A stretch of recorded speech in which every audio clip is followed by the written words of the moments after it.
Today I want to chat to you guys about the first 200, specifically the first 200 rounds you put down a new rifle. Now, in my experience over the past 4 years, every time I do get a new rifle, the barrel tends to pick up speed. So one of the things that I like to do is I like to almost rip the band-aid off, if you will. It's going to depend on what your use case is for that rifle specifically. But for example, if we take the rifle behind me, my Bat Machine TR Dasher that I just shot this past weekend's precision rifle match with the National Rifle League Darling Steel Valley, I ended up getting back-to-back wins on the weekend. First of all, I only decided that I was going to shoot the match the week of, okay, and I had to load develop, get 200 rounds down my barrel, and then some in that week. So it was quite a chaotic week. So pretty much to roll back to where this video started and why I'm making this video, I want you guys to be aware of my experience that I've had with brand new barrels. I find that they pick up speed, okay? It takes a while for a barrel to settle in.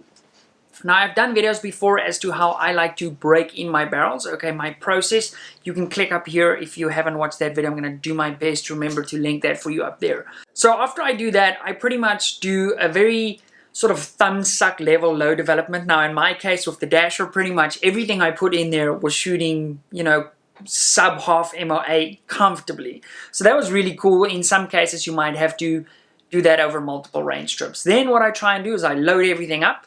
Okay, and then I go out and I basically shoot positional stuff. And in most of the cases when I go out to the range, I don't even bother taking a bipod with, because if my rifle's zeroed, there should be no real reason, unless I really bump it hard in the rifle bag or it falls over in the safe, the zero shouldn't shift. So I go and I practice positional shooting with sort of that first 200 rounds that I've loaded with. That's going to basically fire form all those pieces of brass to your chamber. Okay, now when you shoot something like a Dasher, that's quite important, okay, because even though I hydroform that brass, getting that last little bit is going to be just so much better for shooting them the second time round. They're going to be more consistent between each other, despite the fact that I was getting extremely low ES, extreme spread numbers, and standard deviation SD numbers. But yeah, my goal is to sort of, I don't want to head into a match during that first sort of 200 round process. Now, this will be okay for hunting because I'm shooting 1 or 2 rounds, hopefully, unless we're harvesting, which we really don't do much of.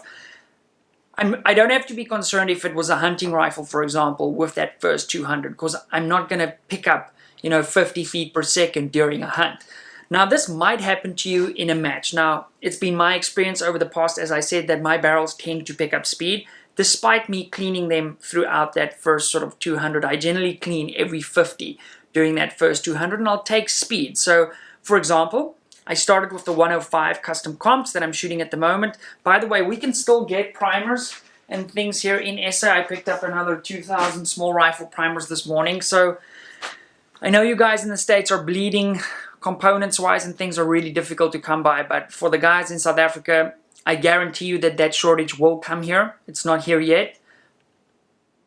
I hope it doesn't come, but if it does, don't say I didn't warn you.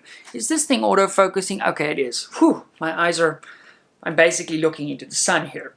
Anyway, so I want to avoid my rifle picking up speed during a match day. So that's why I go through the effort. And yes, those first 200 rounds is going to be a portion of your barrel life. If I'm expecting sort of 3,000 rounds out of a barrel, that first 200 is 5% of that barrel. Now, in the greater scheme of things, probably not the end of the world. But yeah, use it as practice. Don't just go there and, blow 200 rounds for the sake of it. So make sure you get good training in. You have a plan when you go to train.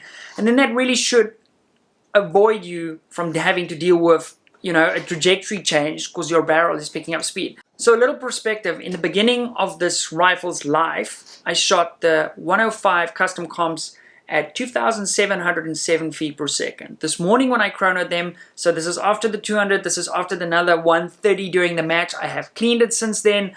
I was shooting them at 2,850. Okay, so I've picked up 150 feet per second since the barrel initially, it was brand new. And that's as a result of some copper fouling and just your barrel basically settling in. At least that's been my experience. Perhaps maybe some of the gunsmith guys that watch our videos can give us a scientific breakdown of what's actually happening.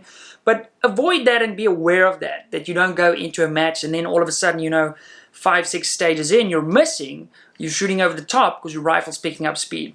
Now, I actually had to re-zero for the first time in a while, because after the first day, something said when we rocked up there for the second day, something was like, Pete, just go double check that zero. And I didn't actually have enough ammo to really mess around with it. And I went to steel at 520, first shot of the day, and I shot straight over the top of it. And I was like, okay, well, that's a problem. Did another one just to sort of rule out any cold bore sort of shots. Same place. Okay, went back to paper and I was shooting high. Grabbed Dirk's chronograph. Boom, lab radar. Okay. And I was like, okay, well, I'm 50 feet per second faster than I should be. I programmed that in, quickly re-zeroed my rifle. What's really cool about the razors is you're not limited to click value, so I could literally just make up that little difference. And I was off to the races. Now, very important. When I loaded for this match, I loaded 150 rounds, and I think we needed 128 rounds. So I zeroed the first day, and then zeroed the second day, and then sort of throughout the day, we had one stage where I had to reshoot 2 targets, just because there was a safety thing. And about halfway during the day, I was like, if there's any form of shoot-off, reshoot, I'm screwed. I didn't bring any practice ammo with, which I sometimes do. I'll have like backup ammo. I didn't do that, so that was a brain cramp on my behalf. But I finished, when I squeezed off my very last shot of the day for this 2-day match, I had no ammo left. My last shot was the last loaded round I had there. And we finished strong on an impact. So the lesson here is, if I didn't go re-zero that second day and pick up that another bit of speed that we gained, even after that first 200, because I'd shot the 200 in the week before, I still picked up a little bit of speed during the course of the weekend. So keep that in mind. Don't just assume your rifle's on point. If you have the ability to zero the next day, maybe just go out there and, yeah, worst case scenario, you're going to put a little bit of temperature in your barrel so that when you get onto your first stage, you know, you're not taking a cold bore shot of the day. So I hope that helps you guys. A little bit of a tip. What's your experience been? I'm curious. Have you noticed barrels picking up speed? Because I have also seen some of the guys shooting Dasher in the US literally go same load, they never clean their rifles, and they just shoot the same freaking load between multiple barrels. I've also heard about that. So that does not surprise me though, because my limited experience with the 6 Dasher has been wonderful. I'm actually have it set up in the MDT XRS at the moment. XRS chassis behind me. I'm going to give you guys a brief look at that. I'm going to hunt with it this weekend. We're going to do some baboon shooting. So yeah, I'm really excited to bring you guys some more videos. The trigger cam's off charging on the side there. I'm really pumped. I haven't gone babooning in a while. I'm a little bit scared to go running in the mountains with my wrist at the moment, but it kind of is what it is, so we'll make the best of that. But yeah, I'm excited to go hunting with the XRS. It'll be my first time hunting with the XRS. What was super cool is I was able to sort of change the configuration, if you will, of my rifle. I took it out the ACC, popped it in the XRS, changed the scope over so that I didn't have to log the heavy razor, you know, 4.5 to 27. That thing's a tank, you guys know that. Up the mountain, I put a little 3 to 15 PST on there. It's lightweight, it's maneuverable. I'm going to run the Arca rail also just so that I can use my SkyPod. I'm really excited about that. So if you guys want to see that babooning video, they're a massive nuisance in the area, so we're going to manage them a little bit. And the Dasher should be just fine for doing that. I'm not planning on shooting really, really far, but it should be a lot of fun. So make sure you're subscribed. You're not going to want to miss that. I'm going to link the XRS down below for you guys if you haven't checked that out. Thanks again to MDT for making videos like this one possible, and really share your experience with me with regards to new barrels. I think that could be valuable for everybody watching this to see if other viewers have experienced something like this. Guys, thank you so much for watching. I really appreciate it.